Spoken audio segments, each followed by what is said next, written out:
Good morning, Vice Chancellor. Good morning, members of Council, members of the Executive Management, lecturers, ladies and gentlemen, friends, family, and most importantly of all, those of you who are here today to be acknowledged students of this faculty.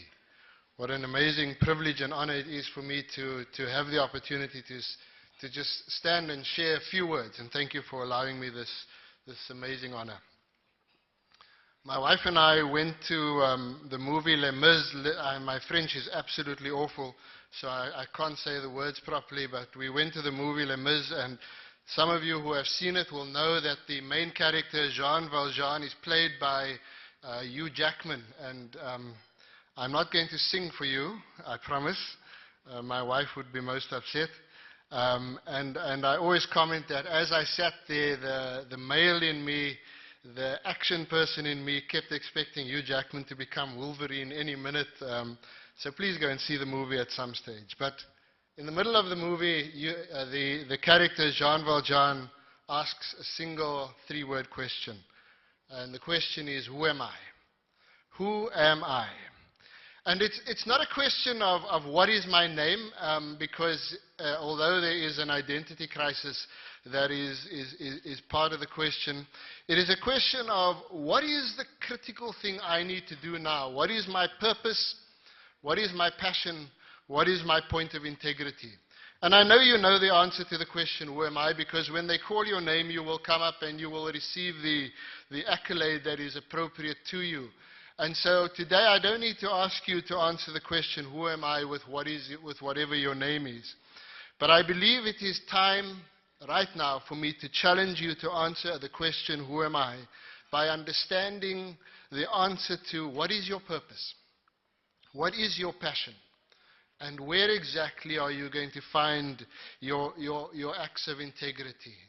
Because we live in an age and a society that needs those questions answered for itself. And we live in an age and a society that you're going into with this wonderful qualification that you now have, that is going to need to understand that about you. It is going to look at you, it is going to evaluate you, and as you are answering the question, who am I, it will listen and it will hear and it will respond to you according to your understanding and your answer to the issue of what is your purpose, what is your passion, and what is your integrity. I'm a great believer in the ancient writings. I know that all of you have just written exams, and you probably think that what you have written is far more important than anything else over the ages, but you should know as good students by now that many have come before you with great words and wise words. I'm a great believer in the writings of faith, and so I'd like to just share with you one particular extract from a writing of faith, and all the faiths that I've investigated have similar comments. But I've chosen this particular one because it has a peculiar word that helps me answer the question, who am I? Who am I? And this particular writing comes from the letter in the New Testament of James. And James uses this odd word, and please try and remember this odd word from this morning. James says, it is not useful only that you be someone who hears. It is not useful that you be a hearer only. And then he uses this odd word. He says, you must be a doer also. It's not an English word. You must be a doer, a person of action. You are called, as has been introduced to you already this morning, and I'm sure your lecturers have shared with you, you are called not just to have accumulated and assimilated and acquired this wonderful information that you have translated into exams for which you have now passed, but you are called now to do something. It is time for you to be persons of action. Too often we want to measure ourselves by the cars we drive, by the watches we wear, by the clothes we wear. I'm in clothing retail. I've got no problem with you spending a lot of money on clothing. But we want to measure ourselves, and we want to measure others by those peripherals. I need to tell you that it's not going to make a jot of difference what you hear and what you look like and what you drive. What is going to make a difference and what is going to change the world and change you and change your communities especially is what exactly you do. Can you be a doer as you start answering the question, who am I? As you give some substance to the answer to that question. A week ago, I got back from a very special experience. I was walking in Portugal and Spain. I walked for 380 kilometers through back roads and fields. For those of you who think I'm insane, the answer is yes. It's a follow-up of a walk I did 2 years ago where I walked through France and Spain for 800 kilometers, and it's my preparation for when I'm going to eventually walk up Kilimanjaro. And I'm not going up Everest, but I have every intention of walking in the mountains of the Himalayas, including in the foothills of Everest.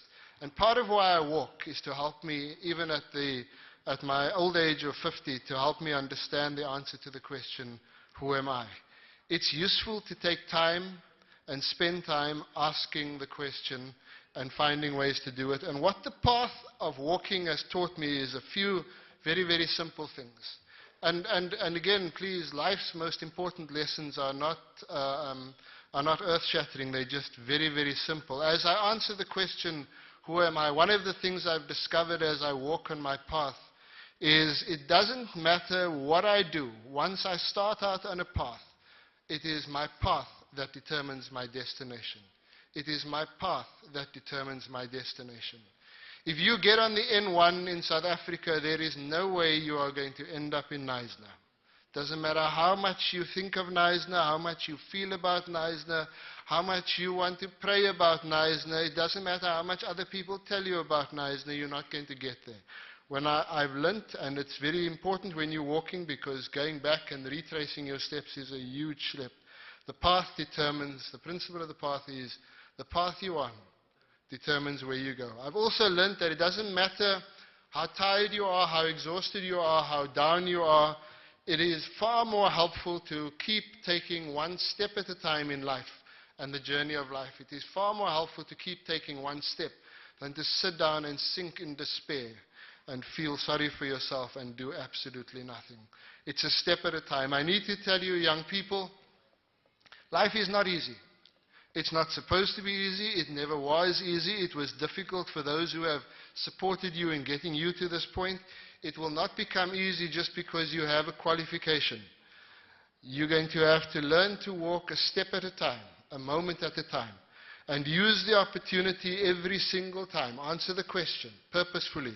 Who you are. Know who you are. Become who you are. Become who you deserve to be.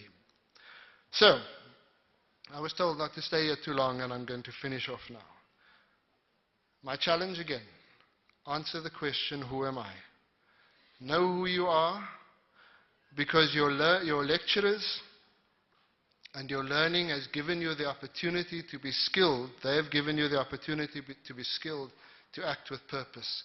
It is time that you act. It is time that you become, use that word please regularly, a doer. Honor your family and your loved ones, and I see many of them there here today on my left-hand side of the hall, your right-hand side.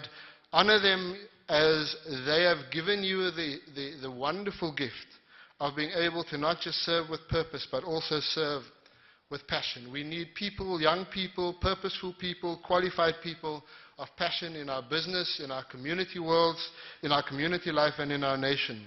And then, most of all, please, it's important that we encourage each other, that we challenge ourselves to act as we answer the question, who am I? To act not just with purpose, not just with passion, but to act also with integrity, so that every step we take in our individual lives becomes not just a community building step, but a nation building step. We are proud of you. We're excited for you. And I thank you for letting me share these few words with you. All the best. God bless you.